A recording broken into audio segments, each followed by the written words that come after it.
Добро, благодарам господине Джафери, ке се обидам. Ајде да почекаме колеги, не им е интересно да излезат. Може време да се запре додека Комисија, ако одат, повелете, вие продолжите. Продолжите или да идат на комисија сега? Не... Добро, благодарам. Секој има право да си оцени.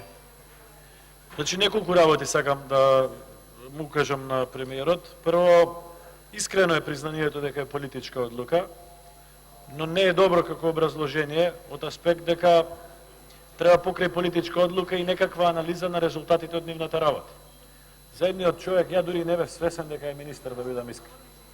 Вчера кога прочитав разрешување ми текна дека е избран за министер, беше помалку популарен од господинот Аднан Ќахил, но во материјалите немаме никаква анализа што работеле, колку работеле, дали сработиле, дали не сработиле, без разлика што одлуката е политичка. Прва работа. Втора работа, доколку не следи брза реконструкција на влада, но не врз политичка одлука, туку врз одлука за ефикасност на работа на министри, тогаш ќе оставите впечаток дека единствено што ве интересира е политичките усогласувања, а не ве интересира степен на реализација на програма, не ве интересира степен на реализација на капитални расходи, степен на реализација на реформи, успешност во активностите, морални елементи во нивната работа, етички елементи во нивната работа, зборам за министри. Затоа моја препорака е опозицијата секој предлог за разрешување на член на влада ќе го поддржи.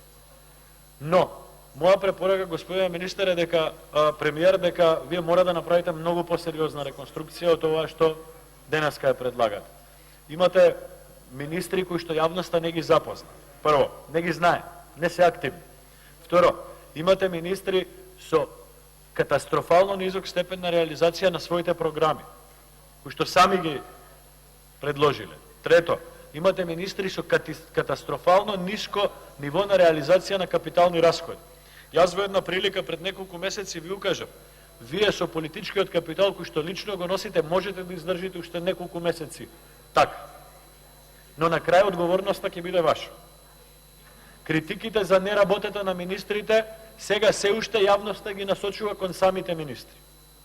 Но кога тоа ќе почне да изгледа како системско неработење, тогаш вие ќе бидете одговорени. Затоа мојата препорака е дека вие треба да направите сериозна реконструкција на владата и тоа требаше да го направите во јуни месец или јули, но направете го поскоро. Колку побрзо, толку подобро за државата. Дали тоа политички ќе комбинира на едни и на други, некој ќе рече, ние ќе кажеме, ви кажавме кога ги биравте тие и тие министри дека не можат да ја завршат работата.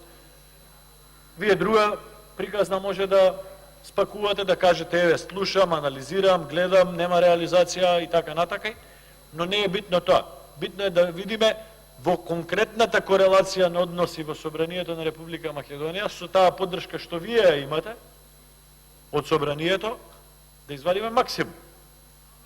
Се надевам дека ова што сега е состав на влада не е максимум што може да го понудите.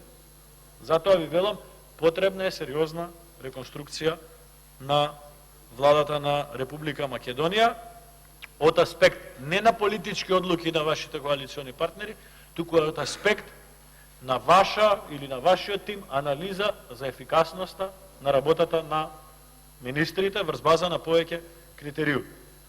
Вие досега сте покажале храброст политичка на многу други теми, на оваа тема не сте покажали. Веќе сте година и пол, ако не се лажам, премиер, мислам дека имаше доволно причини да разрешувате министри. Можам да разберам и односи, сте биле во опозиција, заедно со некој од нив сте се борели и така натака, но неефикасноста во работата е еклатантна кај поедини министри и мислам дека тука повеќе не може да се дискутира. Нема да спомнам ниту еден по име, не спомнувам ни ресори, не сакам да бидам сватен погрешно спрема никој од нив лично, но системски мислам дека сте свесен дека имате сериозен проблем на одредени пунктови во функционирањето на владата. Тоа е една работа што сакам да ја кажам и друга работа само да ве потсетам во некоја следна фаза да го размислите ветувањето што го дадовте за намалување на бројот на министри. Ветивте 20, денеска разрешуваме 20 без ресор, пак назначуваме 20 без ресор. Ново министри имате без ресор, За дел од нив јавноста на вистина не знае кој им е описот на задачите, може сте им дале, но јавноста не знае. А владата мора, за работата на владата мора да знае јавноста. Не е тоа, ај сега ние ќе се договориме тука да се знае, мора да знае јавноста кој од министрите какви активности зафаќа.